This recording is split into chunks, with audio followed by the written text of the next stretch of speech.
That was Dr. Richard Miller. This is Dennis Mundy, and with my co-host Phil Goldberg, author of American Beta, and our show Spirit Matters, spiritmatterstalk.com. I really enjoyed that interview, Phil, especially because my own background is in clinical psychology. I was in graduate school around the same time he was, and experienced the same, rejection of anything to do with anything coming from the East when I was in graduate school, and how things have changed. But he's doing some great work, some fascinating Yes, stuff.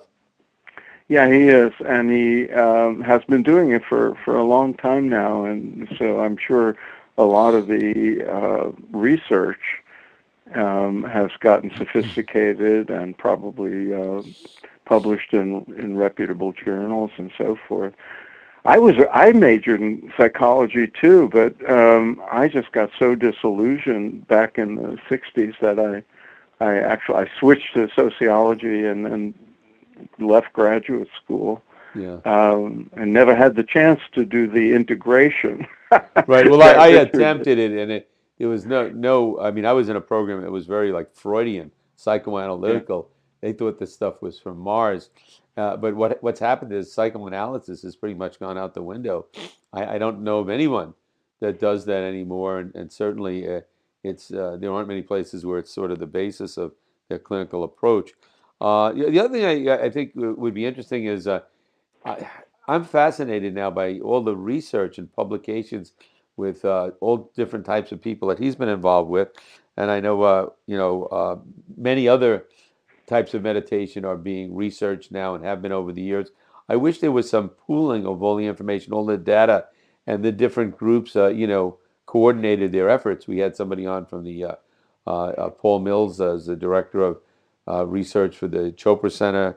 We've had TM folks on, and a lot of research being done, and I think it should all be put together and integrated and looked at. it wouldn't surprise me that somebody's either done it or is doing it. At this point, it would seem that the research has matured to the point where people see a whole body of results that have certain things in common. It's being taken seriously. Um, when we had Roger Walsh on, I remember we were talking about the maturation of research on meditation, and it's uh, getting to be understood that there are different forms, and different forms of practice might produce different results, and that can be quantified in different ways. It might be applicable in different settings for different people. So it's starting to shape out that way, and it wouldn't shock me if somebody's doing some kind of master study, putting it all together at this point. Right. Also, his thoughts on or his observations of hatha yoga. I know a lot of people that do hatha yoga. So, I think most people do it to feel better and to look better. And then in terms of really using it to develop their spirituality, I think that's a smaller percentage. But I do think, like he said, he'd go to a yoga class and give a talk. And I think those people, even if they're in there just to look better, would be extremely receptive to taking it the next step and actually, all right, you're going to look better, you're going to feel better, but this will actually bring you to some deeper reality. I think Yeah. people would be extremely receptive to that. And you've probably had a lot of experience speaking to groups like that. Well, I have, and I've spoken to a lot of yoga teachers, and that seems to be the consensus. I mean, it's disturbing in many ways that the word yoga has come to mean uh, stretching and bending, and asana practice. And we've had people on the show talking about this. Um, that is unfortunate, but at the same time, as Richard was indicating with what he called pragmatic optimism, people come to these things from where they are. And more people are interested in their physical health and feeling better physically than are interested in spiritual practices at this point. And so that's their entry point. And if they're drawn to it to look better or heal their back pain or get good night's sleep or whatever it is, it often is the beginning of something more, especially if they go to a good yoga Right. class where there's some depth, where at least they might experience something internally, some inner peace, some expansion of the mind, and they say, "Whoa, wait! I didn't expect this.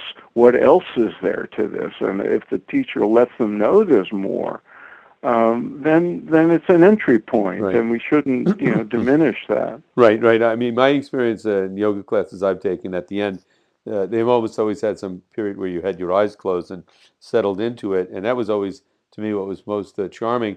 And I remember Eddie Stern, who runs that big yoga studio in Yeah, New York, had on the show. He said that was his experience when he started doing yoga was he was most taken by the period at the end where you just lie down to the point. He just went into that unbounded state of consciousness, and that's what got him motivated.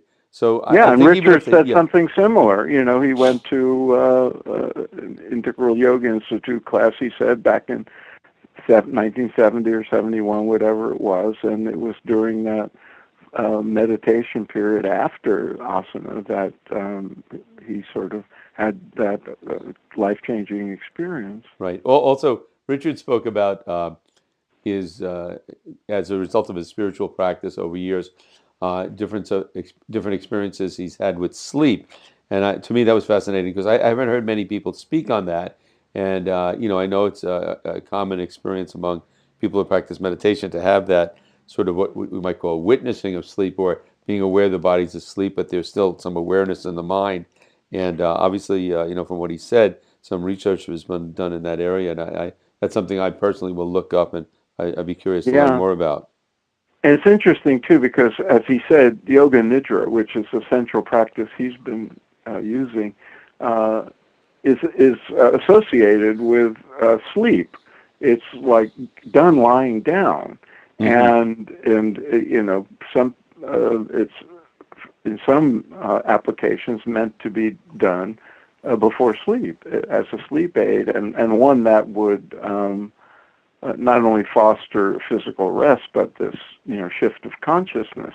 And I don't know much about the practice itself and the traditional way it's taught, but I know that Richard's one of several people at least who are adapting it to use in our culture, and I find that piece of it fascinating. Not just the sleep aspect and the Right. yoga nidra aspect, but the adaptation. And this is, an ongoing story and one that continues to interest me, one that when I was researching American Veda just kept coming up all the time and can often be controversial. Is how do you take these teachings from an ancient culture, a different set of values and social mores and imagery and so forth, and adapt them to modern Western life. Hmm. And all the gurus how to do it. Now you have Westerners who are well trained, like Richard, doing it, but you also have people just sort of doing it a little carelessly and willy-nilly, Hmm. and where you might lose something in the process. This is a fascinating piece of the story. Where does yoga nidra come from? Is there one teacher that I that don't know. I don't know that. I don't know yeah. that. I'm sure it could be looked up, but it could just be the name of an approach or a method that has no known origin, or many different forms have Right. evolved over the years. Just like hatha yoga, there's a lot Right. of different forms of hatha yoga. So Right. It was also interesting. He mentioned Swami Satchidananda, one of his first exposures to Hatha Yoga. He was as I understand it, very traditional in his teaching. And for those that saw the movie Woodstock or were there, he was the yeah, guru who spoke in the beginning. And when we had Prudence Farrow on our program recently, and she talked about her spiritual journey, and she's the woman behind the song "Dear Prudence." She mentioned her time with Swami Satchidananda and was very, yeah. deeply impressed with him. Yeah, a lot of people, especially in New York and San Francisco, got off on their yoga journey through Satchidananda. He was a very important factor, especially after the exposure from Woodstock. But we should get somebody from his lineage Yeah, on. that'd be great. Let's do that. Yeah. Yeah. Well, another good one. And I just want to say, Phil, I wanted to mention we got an email from a gentleman in Minneapolis who said he enjoys our show and listens to it at work. And especially when we have our discussion, he said he feels like he's sitting around with friends discussing spirit matters, so spirituality. So a shout out to him. And I hope we have many people enjoying. And please send in to us. Any questions or advice or recommendations for people to interview. We have actually quite a backlog of people now, but we're always interested in getting more. And again, Spirit Matters, spiritmatterstalk.com. Thank you so much for tuning in. Thank you all. Thanks, Dennis. See you next time.